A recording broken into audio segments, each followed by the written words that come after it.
we're going to get all the feels today on the show. Orange and blue today. Cecil Lammy, Andrew Mason back in action. And oh boy, do we have some feelings to go over today, Mace. It's that kind of a day, really. Well, a big change coming to the Denver Broncos in a few years, right? Oh, yeah. That's kind of the lead story. Although I'd say, I mean, we didn't lead with it in the graphic. Right. But, yeah, the one that has the most long-term implications is what we're going to discuss with the new facility that the Broncos are going to build here in the next 3 years. It's pretty massive, moving the Broncos into a new age. We'll get to Marvin Mims and does more Mims mean more wins? Right. Later on. That's nice and punchy there. Mm-hmm. I like That's that. why I giggled when I told you that. I was like, more Mims, more wins, right? It's the alliteration that I like. Well, it's kind of rhyming, right? Mims. Hey, Eminem would use it, right? More Mims, more wins. But it's not Mins, it's wins. So and it's not Wims, right? Although you could say that Marvin Mims' playing time has been at the whims of how Sean Payton and Joe Lombardi choose to allocate snaps to their wide receivers, because we discussed this before. We're going to get into this later on. Look, when you're sitting there saying, okay, we've got to find a way to get player X these snaps. This is one thing that as coaches, you actually can control in a sport where there is so much beyond your control. Right. This is the one thing you can do something about. You can say, I am going to get Marvin Mims more snaps, period. That is something you can do, but you're choosing to give more reps to Cortland Sutton, Jerry Jeudy, Lil Jordan Humphrey, Brandon Johnson before he injured his hamstring a couple of weeks back, right? That's the thing. So much is chaos in football, in any sports ball, really, but this is something within your grasp. And so this is what, when he says it, it's like, I hear you, Sean. He said something similar a couple of weeks ago, but like, oh yeah, this is on you. This is something you can do. I want him to be like the Simpsons. I choose you. Complete with Valentine. That goes to Marvin Mims. More on that in a little bit. Got a lot to get to. Coming out of the bye week, Mace. I've got a lot to say about this team's confidence. Quentin Miners even brought that up. But the facility, what's it going to look like? And, well, we kind of expected this. It's on the same spot, though. It's on the same site, which was a bit of maybe good news for me. You know, I like Dove Valley. I like Centura, whatever they're going to call it, Health Training Center. Like, I like the location. It's cool that the facility is going to stay at the location. I mean, I wish there was more around it, right? I mean, yeah. I wish I didn't have to go get in the car and drive someplace whenever I wanted to get some lunch from the media room. Yeah, that's the only thing. Like, it's a little bit remote relative to other things, right? You got to drive all the way to Arapahoe to get a snack or whatever. Right. Unless you want to get thrown in jail, it's right there.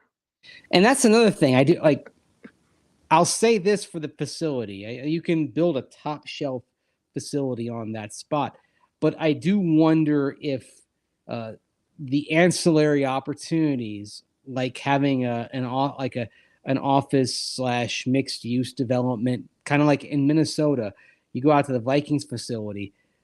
It's a whole complex called Viking Lakes, and they've got, some healthcare stuff. They've got some storefronts. They've got an apartment complex. They've got a hotel. These things you're not generally going to pull off when you've got a facility that is literally next door to the jail. Right. So, at the same time, it's not that Broncos management doesn't have those sorts of visions in mind long term, but I think it's all tied to the stadium development. This basically $175 million to build a new headquarters building on the spot where if you've been out for training camp, when you sit on the grassy hillside on the west flank of the practice fields and you watch practice, that's where the new building is going. And your seating area, if you're just sitting in the general fan seating area, is now going to go to the east side, which is against the street. The renderings show they're going to build a berm. I'll say this. This was my little wise ass comment today.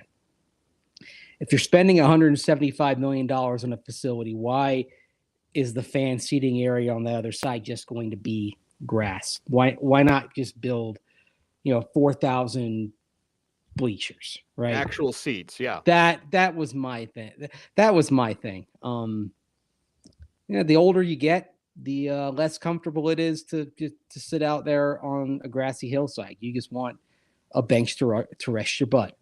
Yeah, simple as exactly. that. And they got all the money in the world to set it up that way. But it's not facing the sun anymore. That is one thing. You're moving it to the side of the facility where for morning and midday practices, fans are not going to be staring at the sun off to the east and the southeast. And that was a huge flaw of the hillside where the Broncos had their fans since 2015. It got really hot over there. Now you'll have the facility there. There's going to be some premium areas for training camp there, but the bigger thing is you're having the headquarters building, so you're going to have the locker room and you're going to have the weight room, and it's going to connect to the field house, and it's going to be very conducive for convenience for the players, which is kind of the opposite of how things evolved over in the development of the Broncos facility on that spot from 1990 when it opened through today.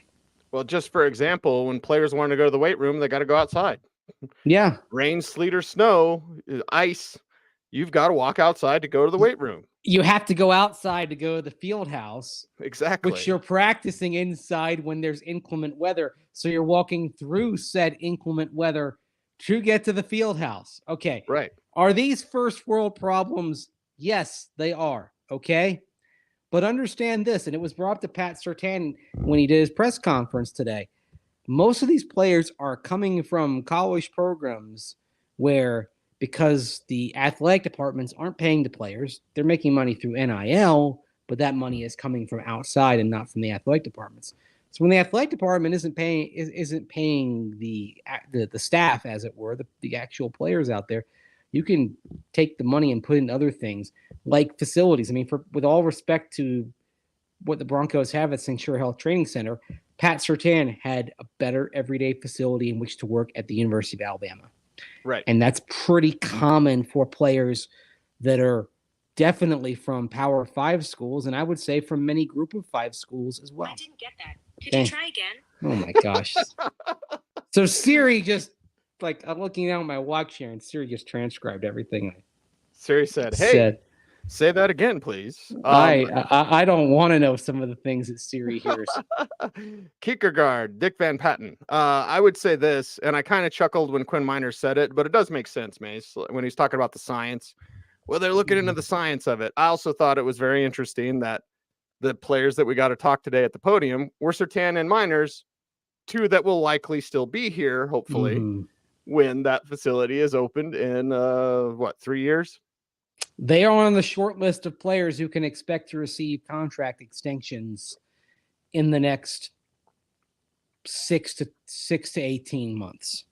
Right. Both 2021 draft picks ending their third year. By the way, once the third year ends, that's when you can start talking about a long-term deal. With Pat Surtain, it is a fait accompli. The Broncos will pick up the fifth-year option on him. That would tie him to the team for 2025. But that fifth-year option would be picked up with the thought that something would be worked out before that year would kick in. And for Quinn Miners, no fifth-year option, so decision time comes between now and March of 2025. The way he's trending, the way he's playing, I would be shocked if the Broncos aren't trying to get something done. And really, and this is where I think it'll be interesting to see how things are run with Sean Payton than they were with John Elway, who, of course, preceded general manager George Payton.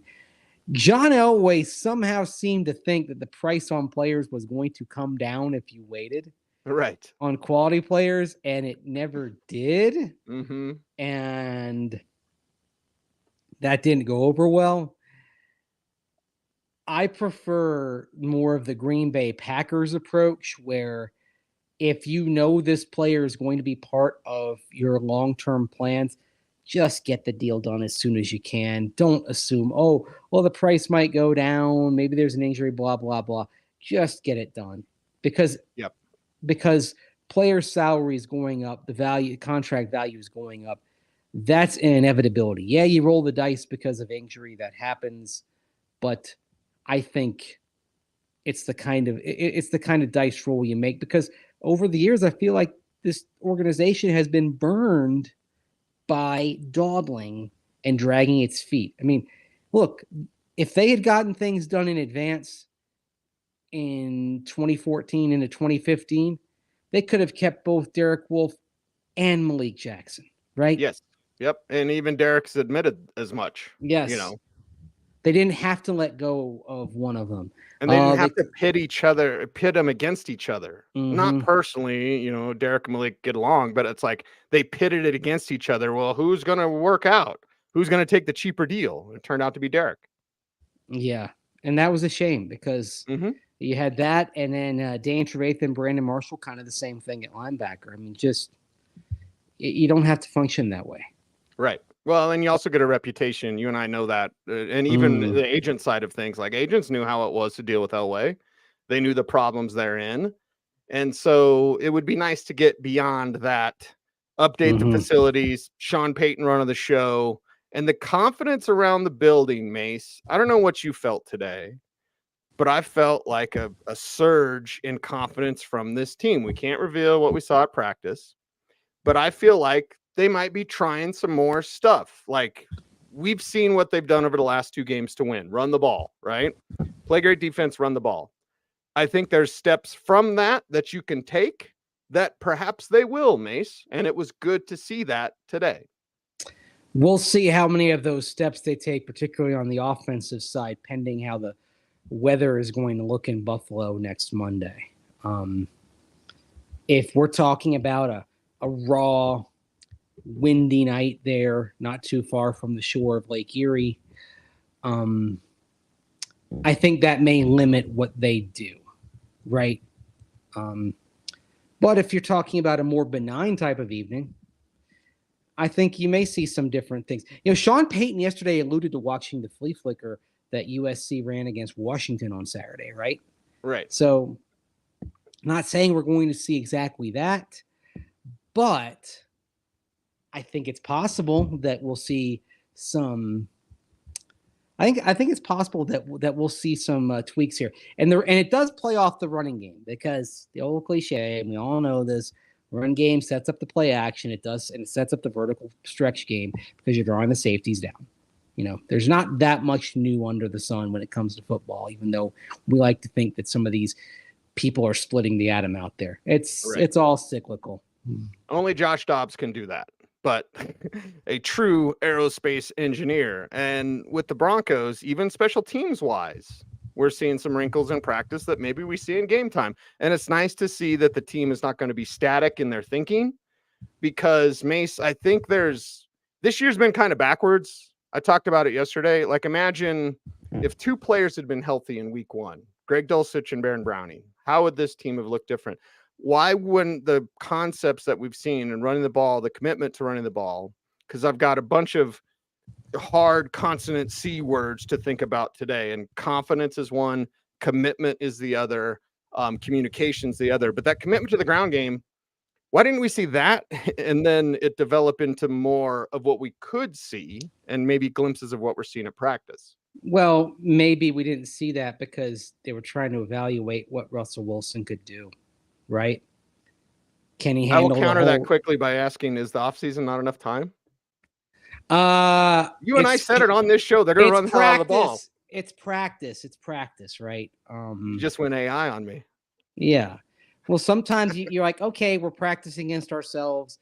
The defense knows what we're doing. What happens when we get out there in the game? It might be different. The interesting thing also about the offense the first few weeks, in terms of the aerial game, it was reasonably effective. I mean, sort of the conundrum that we're looking at with the Broncos and Russell Wilson right now is that they are a better team overall when he passes the ball less, right?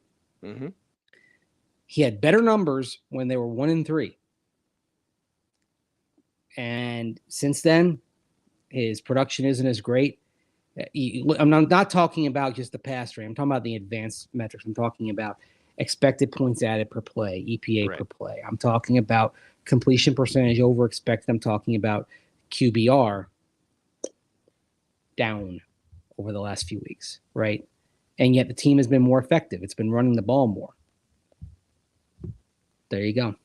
That's how you do it. Run the ball, win more, and maybe that means more of Marvin Mims. Again, the natural evolution is setting up some deep shots. And what we're going to see, Mace, we might see it on Monday night. We don't know yet.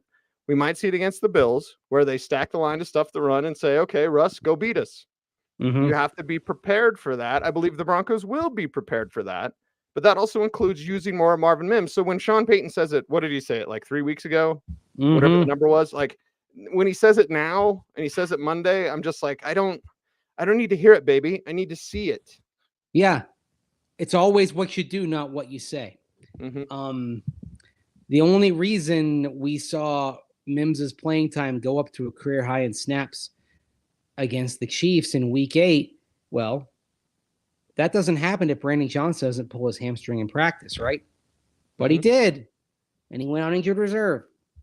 So there you go. Although it seems like he's trending toward being back at the quickest possible moment. Because when we were walking out to cover the press conferences after practice, saw him getting some work in. So that's a good sign for Brandon Johnson coming back. That's a really good sign for a player that can help this passing game. When they need to go to the air more, they'll need guys like that. It leads us back to the Jerry Jeudy conversation, because I feel like there's a roadblock to Marvin Mims getting more playing time that shouldn't be there. And honestly, you and I haven't been able to chop this up even in person. But you had a 3rd and a 5th for Jeudy, and you didn't take it. Your compensatory pick's only a 3rd, and by the way, it's at the end of the 3rd round. So for all the people who are like, well, if it's the Eagles that are giving you a 3rd and a 5th, then it'll be but a compensatory is after when the Eagles pick. So like, if that report is true, because I think someone on Twitter tweeted at us that, like, how do you even know this is true? Okay, well, if Adam Schefter's reporting it, there's a 3rd and a 5th on the board for Jerry Jeudy. You want to use more of Marvin Mims, you got Jeudy in the way of Mims. I don't know. Doesn't make sense to me, Mace. How about you? If that was the offer, I think that it would have been logical to take that, just because then you do have Mims waiting in the wings. Maybe they think that he has a higher value if he plays well the rest of the season. That's part of it. I do fret, though, that we're seeing a little bit of Colorado Rockies-itis. And when I refer to that, I refer to the tendency that the Rockies had, particularly 8, 9, 10 years ago, to overvalue their own players and not make the trades they needed to make. The best example of this was how they handled Troy Tulowitzki. They really traded him 1 or 2 years too late, and the value they got, not pennies on the dollar, but it was nickels on the dollar compared to what they would have gotten if they had traded him a year or two sooner. And part of it was because the Rockies had this organizational mindset, or I should say had. I think they really started to get away from that this year at the trade deadline. The Rockies had this philosophy where they tended to view their players in a higher esteem and of higher value than they were perceived as elsewhere. And maybe that's something that happened with Jerry Jeudy. Yeah, perhaps. What happened with Vance Joseph? Something that Pat he didn't Surtain get fired today. He did not get fired. Like you kept saying he was going to. I kept saying it, and I still think he will get fired. But anyway, that's for a different show. Hey, you can go beat Buffalo. Buffalo is not even in the playoffs if the playoffs started today. Buffalo is a very beatable team, and a large portion of their problem is Josh Allen. We'll talk about that as the week goes on. But Pat Surtain talked to us media types today, and it was interesting to hear the way he spoke about his defensive coordinator, a defensive coordinator that is much maligned, a defensive coordinator. Honestly, Mason, I've said this before. I won't belabor it, but like, I like Vance Joseph. I just don't think he's good at his job. But in a results-based business, you mentioned how Russ's numbers have been different. Well, the defensive numbers have been different, and the dramatically results have been good, if not even great, in the red zone with the bend but don't break concept. So it's something during this roller coaster season. If I'm going out of my way to praise Vance Joseph, it's not because whatever, it's because he's doing a good job. Yeah. And say this, after that 70-point 10 touchdown debacle in Miami, it would have been very easy to just not fold the tent, but lose the entire locker room. And to his credit, Vance Joseph didn't. So why didn't he? How was he able to kind of maintain that attitude, and how was he able to keep the defense from probably turning on him a little bit? That didn't happen. That was the interesting thing. It didn't happen after that. Truly, the players had Vance Joseph's back. Pat Surtain did talk about Vance Joseph. I actually asked him about it at his press conference today. Here's what PS2 had to say. Yeah, one thing about VJ, he's always positive, no matter what goes on. He's very confident in us and in his scheme. And, we just rally behind him. And, just hone in on the little things. And he's just a great coach and a great players coach as well too. So when you got a guy like that running the calls, you ain't got nothing but to level up your play. So it's huge to have him on our side of the ball. I think that says a lot. In that 26 seconds, Surtain told you a lot about his coach and how they rallied around him. Not turned their back on him, not stabbed the back of him, but rallied around him. Yeah, and that was something we really didn't always see in previous years. I mean, I'll say this, for example. Pardon me. Vic Fangio, when he was guiding the defense as the Broncos head coach from 1921, look, Vic can scheme as well as anybody in this sport, but there wasn't that connection between him and the players there. I don't think the COVID year helped by any means, but there wasn't that connection in 2019, and that was a season of normal circumstance, right? When you make that connection, when you have those shared moments, had to do that. Oh, you gotta love it. Shared a moment. If you know, right? Children of the 90s, Yes. So anyway, when you have those shared moments, you create an atmosphere where players are going to have you back. Look, it doesn't mean necessarily going to win or everything is going to be wonderful on that side, but what you're going to have is you're going to have effort and you're going to have resilience, and you're going to have a group that will say, okay, the coach says we got to do something different. They're going to buy in, right? Broncos bought in, and credit to Vance Joseph as well. And this is where what Pat Surtain says, players coach, it's significant. Okay. Players coach has a bad rep sometimes, right? Yeah.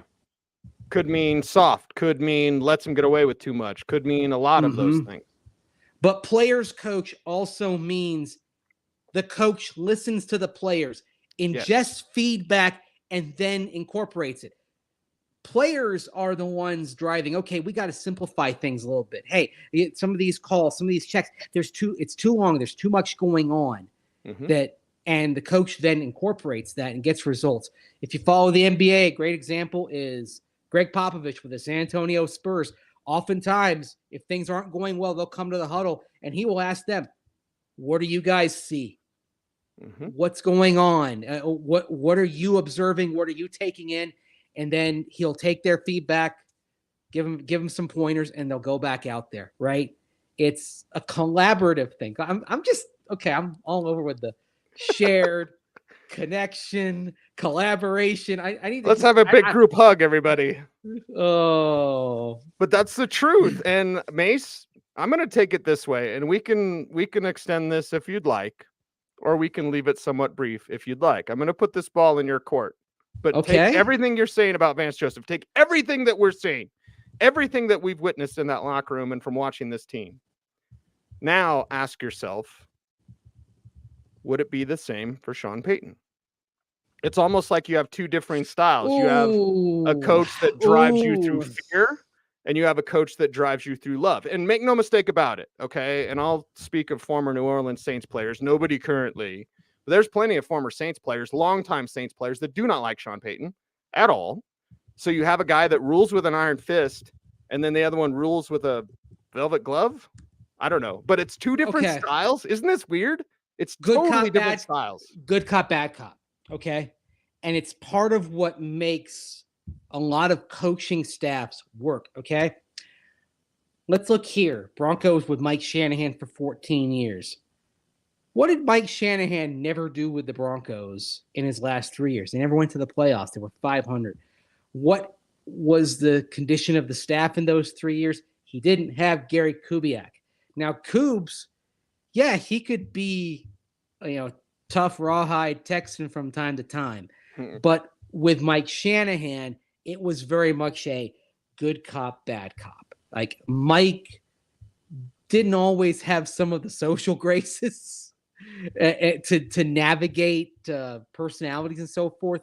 Right. But Kubes did. I mean, there's a reason why Jake Plummer struggled in 2006, right? And it wasn't just because they drafted Jay Cutler. After setting the then record for Broncos touchdown passes, which was 27. And he set that in 04, and then 05. Yeah, 05 was the no mistake Jake year. I get some no mistake Jake vibes with Russell Wilson right now, believe it or not, which sort of lends credence to, okay, you draft a quarterback next year. We're going to have some serious chats about J.J. McCarthy and Michael Penix Jr. here in the next few weeks, I think. 1,000%. Yeah. And when we're on the All-Star road trip, we might be watching the next Broncos quarterback. So anyway, the thing is, like, just thinking about that gave me this moment of clarity. I've had a bunch of moments of clarity this week. I don't want to get into some of them. They're, personal moments of clarity. But I've had some. And I just had another moment of clarity thinking about the no mistake Jake year of 05, watching Russell Wilson, especially the last few weeks, and how they went quarterback the following year. And it might be right there in that same range. They trade up and they pick Jay Cutler, number 11, and that's where we might be having the Penix McCarthy conversation. If it weren't for the injuries, I would be all over Michael Penix. And that's the reason why we're talking about him. If he didn't have that lengthy injury history, he would be in the Caleb Williams, Drake May conversation at the top of the draft. So that's where you have to ask yourself, okay, he's got this long list of medicals. Some teams are probably going to take him off their board because of that. Right. But the talent is clearly there. And not only the talent, the intelligence, the leadership, all the intangibles, the ability to do things beyond the structure of the play. He has all of that. In other words, he's got the skill set. It's just he's had 2 shoulder injuries and 2 ACL injuries since 2018. He got it out of his system. Don't leave George Payton in charge of that decision, or else he'll be like, what? Injuries? Nah, never mind. Just take them. Some guys aren't healthy. Some guys don't stay healthy. So that's an interesting conversation, and interesting style-wise. Like, you wouldn't necessarily get this with anyone not named Vance Joseph. So maybe I will amend. I think VJ's getting fired at the end of the year. Maybe he shouldn't get fired. Especially if you go to the players, do the thing like Greg Pop, right? Go to the players. Hey, we're thinking of making some changes. They'd all go to bat for VJ. To a man, they would all go to bat for VJ. You want to do that to the locker room when your defense is a really solid part of your team? And also if you have Max, which was HBO Max and all that, if you have that, you can go back and watch Hard Knocks from last year, I believe. The in-season Hard Knocks was the Arizona Cardinals. There's one episode in particular that does a lot of focusing on VJ and goes into his meetings. I would encourage you to watch that. Like, look, he was the defensive coordinator, not the head coach. The head coach was Cliff Kingsbury. But when you watch Kingsbury in front of the room and you watch VJ in front of the room, you're like, they have the wrong guy as head coach. Oh yeah, VJ looked much more. And I'll say it, even though people get offended. Like VJ looked much more presidential. I know that term may change for people now, but like, yeah, the VJ was that guy, and Cliff was lost. Okay, and that's where I hated when VJ got hired and the Broncos threw out the phrase leader of men. I can't stand that, okay? Because for one thing, that's the sort of BS, mealy-mouthed stuff that doesn't have a specificity to it. You know, English. It's one of those corporate buzzwords, right? Yeah, like you know, paradigm. Oh yeah, specificity. Oh God. I'm a writer. I'm not a broadcaster. Okay. Anyway. This is my second skill set. Specificity. That's all. I wouldn't even try to. Specificity. Specificity. You gotta say it a few times fast. Anyway. Right. So that phrase, there wasn't a lot of specifics that you could put out there with Vance Joseph's resume. His 1 year as a defensive coordinator in Miami before he took the Bronco job, it wasn't great, okay? So you didn't have numbers, you didn't have raw data. It had to be leadership, leader of men. So I hated that phrase because it was designed to kind of cover up some things that were missing in the resume, right? But what we have seen, it wasn't really all together there with the Broncos, although John Elway did not help that. You and I, we all know about that, right? Very much the strings were being pulled elsewhere. But what we saw with Vance Joseph in Arizona, and now what we're seeing here, in Arizona, allowed to kind of run the defense, be his own coach, let his leadership come through. And I'll say this. It's trial by fire with Sean Payton because we see it on the sidelines and we see how rankled, how angry Sean Payton gets when things go awry. Mm-hmm. And if you can handle that with composure and not just have as much respect, but earn more respect from the players under your watch, that says a heck of a lot about you. This is, I hope it doesn't blow your mind too much, Cease, but I mean, this is becoming a Vance Joseph love fest here. And that's okay. Hey, he's getting it done. He's getting it done, and he's getting it done because he's making sure the players are part of the process, a part of the solution. And now, lineup wise, hey, they made some changes. It's working out. Jaquan McMillan's been an upgrade at nickelback. Yep. Fabian Moreau great football. Played terrific ball, much better than he played last year. Okay. Yes. Fabian Moreau looks like a starting cornerback again, like opposite Pat Surtain. He's playing well. I think they have a really interesting decision coming up when Kareem Jackson comes off of the suspended list after this Buffalo game because PJ Locke is playing. I say easy. PJ Locke is playing really good ball right now. That's an easy decision. Sorry, a mental lapse or two aside, he covers more ground. He's aggressive. I think it's time to pass the baton there, right? And then you get Baron Browning back in there, and now you have a nice little trio here: Baron Browning, Jonathan Cooper, and Nick Benito.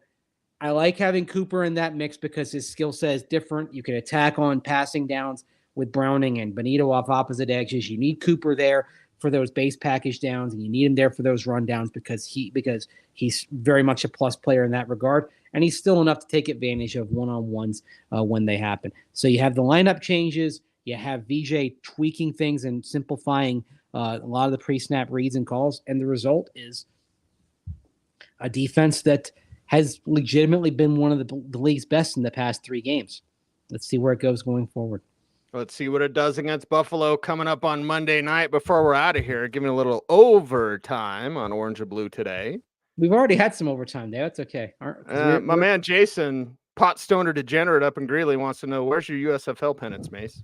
Out of camera. I actually I knew you had some. Wait. Can you just hold up? I'm gonna go get one. I'll be right back. Okay. Let's all go to the lobby. Let's all go to the lobby. See, this is what you get when you ask for it. So, Jason, this one's for you, brother. But yeah, of course, Mace has USFL pennants. Are you kidding me? It's probably a Denver Gold pennant. No. Okay, Tampa Bay Bandits. That makes sense.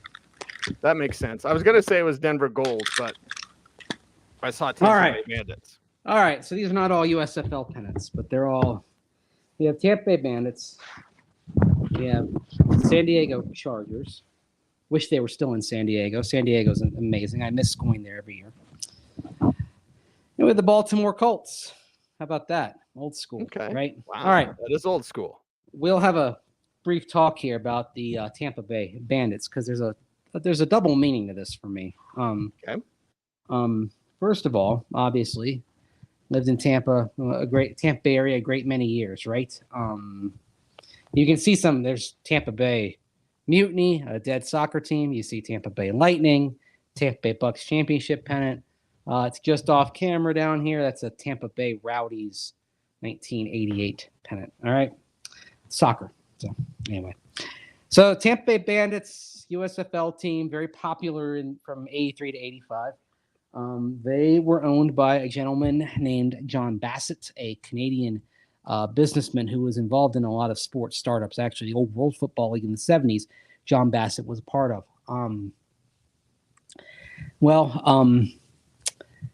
John Bassett in the USFL days was the mortal enemy of one Donald Trump, who owned the New Jersey Generals. Okay. And you can go find this. It's out there. There is a very harshly worded letter that John Bassett wrote to Donald Trump say about how the other owners would fall in line with what he wanted, but Bassett himself would not do that, would not sing to his tune. He believed in a spring football league that was run on a budget that was sustainable. He had been in the World Football League, which collapsed after a season and a half under the weight of its own bloated budget that they couldn't afford. So he believed in the concept that that a sensibly run spring football league that did not drive up salaries could be viable for the long term. That vision could work. Well, Donald Trump, the New Jersey Generals, had a different vision. His vision was, let's file a lawsuit so I can get an NFL franchise on the cheap, potentially, right? How'd that work out? Not very well. I think he won $1, right? Yeah, and it was because they got trebled to $3, and yeah, there you go. Yeah, pays your subway fare back in the day. Wouldn't pay your subway fare now. Not today. We have old teams coming in. Denver Bears, the old minor league team. Right. Somebody mentioned the Denver Rockets, of course, that were the precursor to the Denver Nuggets back in the day as well. I'm no offense to Rockets, but I'm glad they changed their name. Denver Nuggets is definitely more Colorado. Well, speaking of Colorado, Mace, and this is very me. I don't know if it's Colorado, but I recently bought a storage unit full of comic books. Do you know what else it had in it? Denver Bears, like old Broncos, old KOA stuff, old like pins from Denver Rockets, like a bunch of old sports collectibles. Yeah, I'll have to show you. I'll have to bring one of the pins. Like they're huge buttons, huge like Denver Rockets buttons. So it was cool just to go back. I have an old Denver Bears button somewhere around here. So it's like, yeah, man, buttons. That was. Can you bring them in? How could I buy some of those off you? I'm a sucker for baseball memorabilia. You know me. I'm a sucker for tacos. So where's the? Isn't it your turn to buy? It's your turn to buy. So yeah, you bring me tacos. I'll bring you all the Denver Bears buttons you could throw. What do you want? You want Laredo or do you want Torchy's? Surprise. Or somewhere else, or do you want to go down somewhere? Mason and I are planning a date right now. Do you want to go like one of the taquerias down Federal? I mean, I'm game for all of it. That's kind of my jam. We could do whatever, baby. We could do whatever. Be all over the place. Mace is buying. Yeah. That's right. Mace is buying. There we go. I'm buying. Yeah, I do owe you one. A button taco swap. I like it. Although, yeah. There you go. It's a good trade. Yeah. But I owe you tacos to begin with.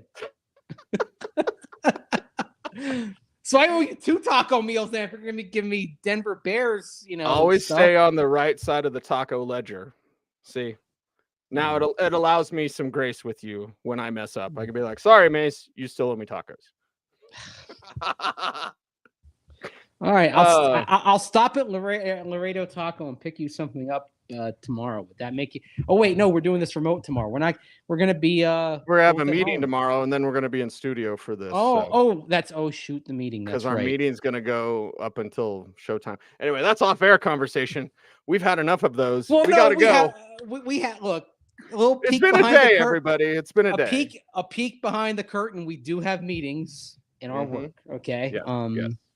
They're nobody's favorite part of it. We get to play in the sandbox, but we still have meetings. I prefer the meeting here doing a show. Right. So there we go. Yeah. I prefer meeting with all of you watching us every day on the various digital channels. Thank you very much. You make this possible. He's Mace. I'm Cease. Everyone, thanks for watching. Like, comment, share, subscribe, hit the notification bell so that you never miss a vid. We appreciate you all. Thank you very much. Stay tuned and stay frosty.